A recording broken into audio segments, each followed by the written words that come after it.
Alors sur cette question, nous avons été provocateurs. On voudrait savoir qui dans la salle pense à la place des utilisateurs,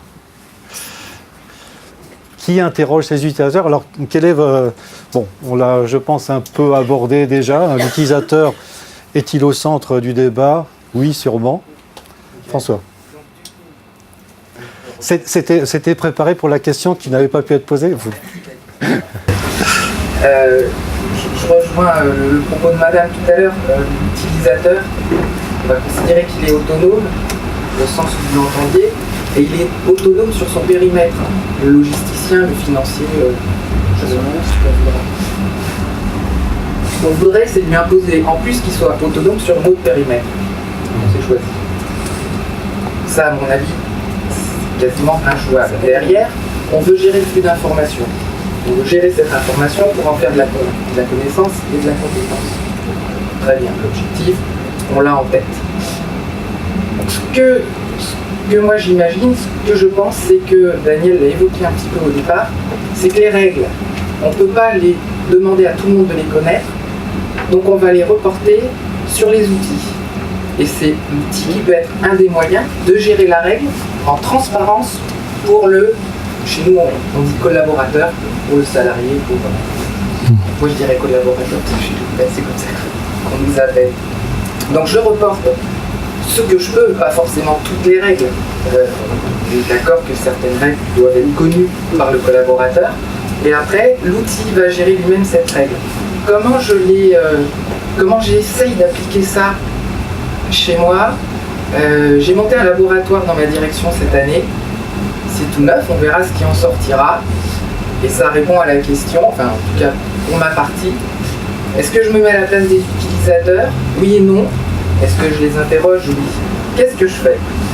Mon périmètre, c'est de connaître les métiers, les outils 2.0 de mon entreprise. Je les connais tous et je sais ce qu'ils font et je sais quel flux d'informations ils peuvent gérer derrière. Je vais voir les collaborateurs.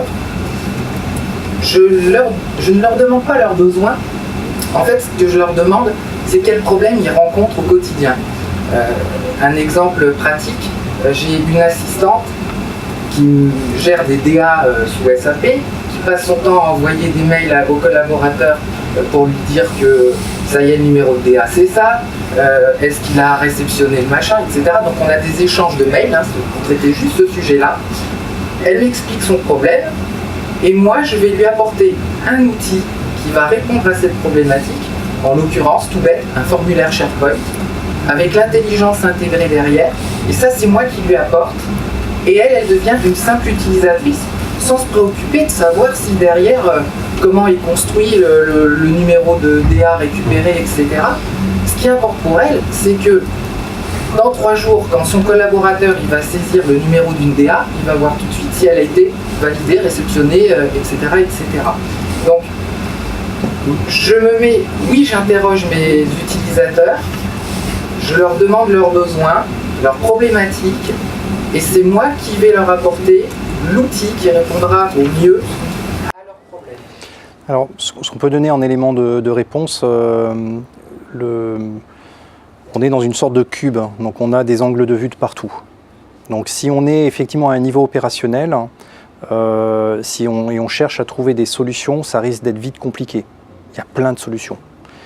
Et donc là, vu le point de vue utilisateur, donc je rebondis sur certains messages. Ce qui est important, il y a cette vue globale, ça veut dire avoir une vue dans un ensemble. Lorsqu'on parle de l'utilisateur, on parle de l'humain. On parle dans la notion systémique de système.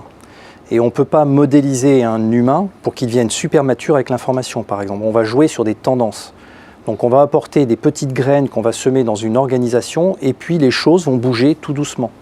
Donc on n'arrivera pas à le discerner à un niveau très opérationnel. Par exemple, le formulaire est une vue opérationnelle importante où l'utilisateur, effectivement, va pouvoir avoir un mode de travail cohérent avec des règles qui s'appliquent et ainsi de suite. Par contre, c'est très local. Dans une entreprise qui a plusieurs dizaines, de centaines de milliers de personnes, c'est une goutte d'eau dans l'océan. Le point de vue qui peut être intéressant d'avoir, c'est comment je vais faire en sorte pour que l'intégration de règles dans des outils, alors je ne sais pas si ça sera, je crois que ça sera dans un des sujets, et non plus dans des outils, mais dans des packages multi-outils, ne peut pas justement permettre de toucher un maximum d'utilisateurs. Ça veut dire, on ne rend pas l'utilisateur pour le rendre adulte vis-à-vis de l'information, on ne s'appuie pas à 100% sur lui, on va l'aider effectivement à travers les outils, mais on va faire en sorte que les outils deviennent aussi plus intelligents et l'ensemble du mode de fonctionnement de l'utilisateur devienne plus intelligent. Et là, on parle d'usage et on ne parle plus du tout d'outils. Donc il y a plusieurs concepts, on touche à plusieurs concepts. La notion, je vous disiez, l'utilisateur qui ne prenne pas notre métier. Si on est avec une casquette IT ou une casquette informatique ou une casquette outil ou expert de l'information. J'aime bien ça, je trouve ça effectivement, l'utilisateur est là pour son environnement et pour travailler, il a pour réaliser ses objectifs. Par contre, l'utilisateur d'aujourd'hui, et là on parle de génération, c'est que face à l'information, il devient à l'aise et confortable. Ça veut dire aujourd'hui, on revient à les éternelles générations Y, ce sont des personnes qui sont confortables avec l'information, qui avec Google sont tout à fait confortables. Ce sont des personnes qui sont venues dans notre domaine d'expertise et qui le gèrent à leur manière. Et c'est peut-être cette maturité qu'il faut voir. Je ne sais pas si vous voyez ce que je veux dire. Ouais. Juste revenir un tout petit peu sur ce que vous avez dit sur le slide précédent, en fait, sur les 3 points. Alors déjà, j'ai dit qu'il était poète. Et le poète qui construit malgré qu'il ait des contraintes. Le truc, c'est que le poète, il est passionné. Le poète, il n'écrit pas pour vivre tous les jours. Et je pense que déjà, là, il y a un gros contraste. C'est-à-dire qu'on parle de l'humain, justement, sauf qu'on est dans un humain passionné qui agit dans une contrainte, bien sûr, mais de toute façon, c'est sa façon de vivre. Donc, il va le faire. Il va s'adapter aux contraintes. Là, on est dans un cas, on est dans une entreprise. L'employé, ça va être toute sa vie. Donc, ces contraintes ne vont pas du tout être perçues de la même façon. Après, quand il est consommateur, je crois qu'aujourd'hui, en tant que consommateur humain, on est habitué à ce que l'information vienne à nous. Ce n'est pas moi qui vais chercher l'information. Si c'est bien foutu, en général, la pub, elle vient sur ma télé, la pub, elle est ciblée sur ma tablette, sur mon téléphone, bientôt, ça va être les offres d'emploi. L'information et la consommation aujourd'hui doivent venir vers moi. Et donc, logiquement, je ne dois pas aller la rechercher. C'est ce que j'attends. Je mets un petit distinguo. Après, par contre, quand je suis producteur, je pense que c'est beaucoup plus difficile. Parce que je vais répondre une information par rapport à ma façon de penser, par rapport... Alors, j'utilisais mes mots-clés à moi. Et après, je pense par contre qu'il faut retomber sur le principe où l'outil, là, dans ces cas-là, va permettre de diffuser l'information par rapport aux différents critères de recherche ou de façon dont je veux que l'information me parvienne. Voilà. Et donc, je pense qu'il y a ces éléments-là qu'il faut aussi prendre en compte. Il y a toute cette complexité. Voilà. C'est sûr qu'on simplifie un peu.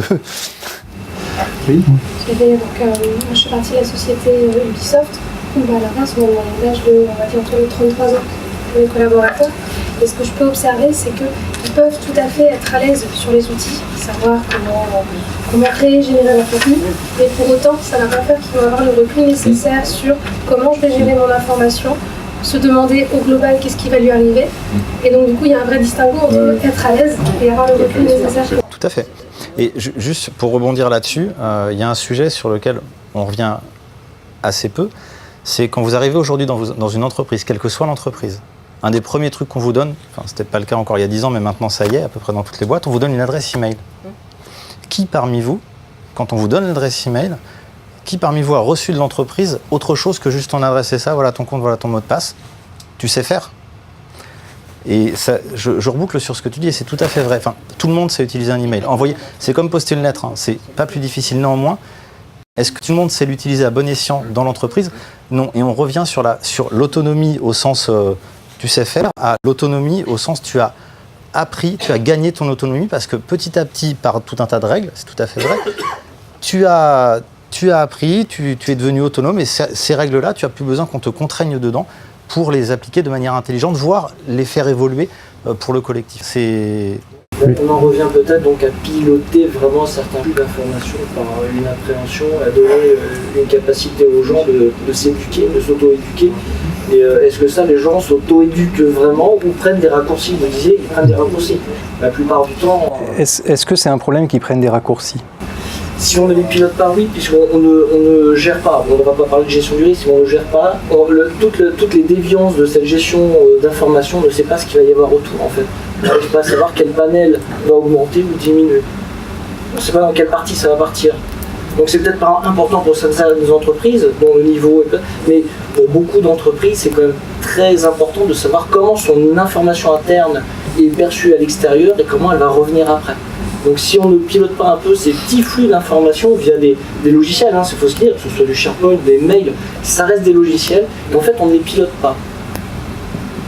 Une autre question pourrait être de dire dans quelle mesure est-ce que l'on peut se concentrer sur un certain type d'information et dans quelle mesure est-ce qu'on peut laisser les gens faire le bazar, entre guillemets, et vivre avec les autres types d'informations.